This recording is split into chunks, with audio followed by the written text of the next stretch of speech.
and welcome everyone to our latest episode of the I'm with Amanda Medicare podcast. Today's a very timely topic. We're going to be talking about Medicare's annual enrollment periods, how to prepare, some best practices, some things to keep in mind. Before we get into that, you see that I have my wonderful and talented Director of Operations, Amber Martino. She's going to join us today to talk about some of those things that we want to cover so that you get to hear both of us and get both of our input on how we can really make this a great AEP. I do want to start, today is September 12th, 2025, sweater weather. I think that there's already a lot of noise and discussion out there about how dynamic this annual enrollment period is going to be. So this will be my 12th AEP, and we certainly don't want to get anyone nervous or scare anyone because we're going to give you some good guidance and some good tips. But this is definitely going to be the hardest AEP that both brokers and Medicare beneficiaries have gone through because of all the changes that are coming up. So guess we would start with what is AEP? What are the dates? What can I do? What should I do? And I'll let you handle that one. Absolutely. So AEP is when you can make your annual election period changes. It's when you can make your changes effective for January 1st. Brokers, we can start discussing those changes October 1st through the 14th. And then once October 15th hits through December 7th, that's when you actually make your changes for January 1st. So we do know a lot about the changes. Medicare expressly forbids us from discussing 2026 plan information with Medicare beneficiaries until Amber mentioned October 1st. That's when they call the annual election period, they call it the marketing period. So that's when we can really start pricing prescription drugs. We can start talking about specific details. But yeah, that October 15th to December 7th is when we're all really busy seeing people face to face, reviewing those coverage details and doing those enrollments so that come January 1st, 2026, your new plan starts and you're ready to start the new year. Tell me a little bit about the annual notice of change. So the annual notice of change usually comes in a little packet. You're going to get it every year. The latest that you should receive that is September 30th. If you don't see that, it might be an indication that there's something going on with the plan. Talk to your local broker, talk to the carrier. Something's going on if you don't get that. Could mean that the plan is ending or terminating, sunsetting.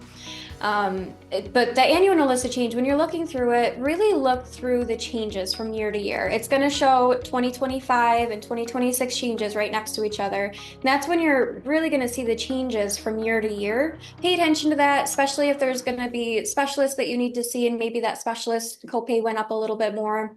You might need to shop around plans. Another big thing to look at the annual notice of change is your prescriptions, the tiers. Prescriptions are going to change this year. They're going to go on different tier levels. It's going to be important to make sure that we really look into those this year. Absolutely. So that annual notice of change, I would think by the end of this week, most of you who are likely to receive one, meaning your plan is still offered, you can look at the details and decide if you think that that's still a good fit for you. You should have those probably by the end of next week. If you get to October 1st and you haven't received one, then I would keep a really close eye on the mailbox. Probably in the next few days after that, you'll receive something from your current company saying your plan is sunsetting. That's a nice way of saying we're not offering that plan next year. You can't keep it even if you wanted to. So they'll send a letter letting you know that your plan is ending, and then action is required. If you're in a plan, and you don't receive an annual notice of change, and you get the letter that your plan is ending, if you don't do anything before December 30th, we'll talk about that. You actually will just have traditional Medicare Part A and Part B come January 1st. So no prescription drug coverage Part D. You'll have Medicare's deductibles, co-insurances. I would review my very first podcast episode when I talk about Medicare basics. So you don't get caught without needing something without having something that you need come January 1. I think your point about the prescription drugs is a really important one. What we're expecting to see, what we expect the trends to be, is that this year, if you look at the 2025 column, you'll usually see, tier one, which are your least expensive prescription medicines, probably at a zero copay. Tier two's the small copay, and then tier threes and fours and fives. Fives being the most expensive. This year, tier threes tended to hold on to a specific copay. We really anticipate that next year you'll see the 2025 column will say a set amount. The 2026 column will say a percentage. So whenever you see a percentage listed for your prescription drug coverage, that means that you'll be responsible for paying that percentage of the total retail cost. And maybe there's a deductible involved as well. So I'm glad you mentioned the Part D. That's the most important piece to take a look at, I think. So how can we navigate this? How can we get through these changes without panicking, without being nervous? We do have a couple of tips for you. So the first one would be find a local pro. Find someone that you can see, talk to your friends, ask who they see. Sit down with somebody that they'll go through Medicare.gov for you. They'll go through the changes. They'll go through and see what policy is going to be best for you. They'll check and see if you're applicable, if you can qualify for Medicare Savings Program, LIS. We, local agents, we do everything in our power to make it as easy for you and make it as less time consuming and make it really just understandable too. Make sure that you're getting everything that you can to make life a lot easier for you. And the folks who live in your local area, so, I don't know where you were watching this from, but we're in Syracuse, New York. We have a really good handle on the marketplace in Rochester, down to Ithaca, over to Utica, up to Watertown. But the people who offer these services in your local area are the ones who know your doctor systems, your hospital systems, all of the plan details, right? We've been sitting in meetings, it seems daily, learning about the updates for next year. So you really want someone who's an expert in the area in which you live. So find a local pro is a good one. The second one, be prepared for a meeting. So find someone, get on their calendar sometime between October 15th and December 7th. But the information that you bring to that meeting and how prepared you are for that is really going to have a big impact on, making sure that the coverage that you elect does exactly what you expect it to. So thorough prescription lists, name the dosage, the quantity that you take every day. Is it a 90 or 30-day prescription? What pharmacy are you using? Sometimes people forget those as needed medicines, right? Oh, I also take, antibiotics twice a year before I go to the dentist, or I have a rescue inhaler. I haven't had to fill it in 3 years, but next year might be the year. A cream. The creams, dermatology creams people often forget about. So a really good way to get that information is to call the pharmacy, especially if you've been a customer of them for a while, and maybe ask for a year or two printout of the prescriptions that you filled. And then you can sit down with that and kind of take a look, make notes. Yep, this is when I take, this is when I take. Oh, that was just a fluky one. Cross that one out. I'll never take that again. But the information that you give us is imperative. How accurate that is. It's imperative to us making good recommendations for you. Yeah. And then also your doctor lists. So what providers do you see? Primary and specialist doctors, dentists, eye care places. If you're traveling, right, maybe you spend a certain amount of time or extended amount of time somewhere else in the country. We have to know that so we can make sure that your plan will travel with you the way that it needs to. But yeah, the info that you give us is really what we rely on to make sure that the acumen or the recommendations that we give you are accurate. What's another one? What's our next tip? Don't panic. I mean, it's going to be a difficult year. There's going to be a lot of changes. But the biggest thing that we can do is positive mental attitude. It's just everybody's getting affected by this. Brokers, clients, carriers, CMS, everybody. We're all going through this together. We all are trying to help each other. Don't panic. We're doing our best. We all are trying to help. And really just understanding that this is happening to everybody. It's not just you. Everyone's annual notice to change is going to be a little bit different. Everyone's going to have a different policy. But it's really just trying to figure out what is going to be the best for you. And we're always going to find the best one for you. Exactly. So don't go it alone. Find a professional. Make sure your information's accurate and up to date. Don't panic. I also would say don't procrastinate. It's really hard when we get calls on December 7th saying, I think I have to do something. We're probably already booked well past that.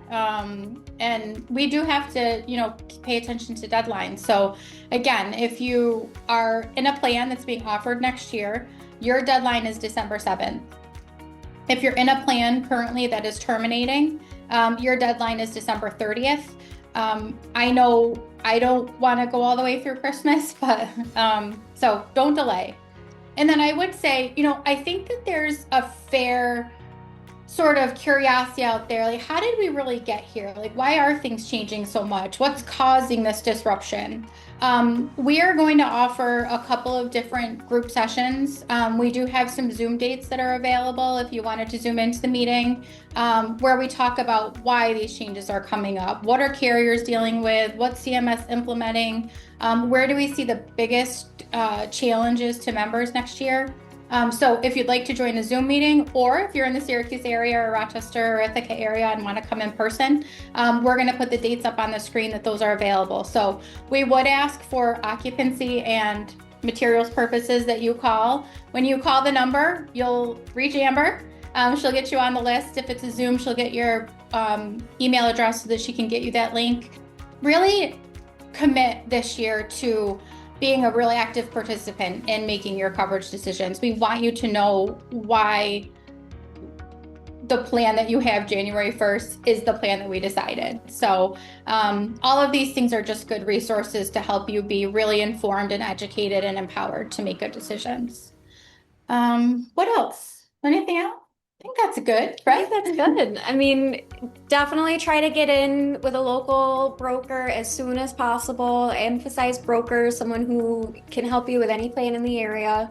Calling the 1-800 number, that they might look at some doctors, make sure they're in network, but really sitting down with someone who knows the landscape, who is confident in what they're doing, and they've done it for a few years, and they know what challenges that you go through, what challenges we all go through. I mean, Central New York, we know a few things that have happened with hospitals, but it's good to know, and it's good to have somebody that's local, that's with you, that they can come to you, or that you can come to their office and talk to them.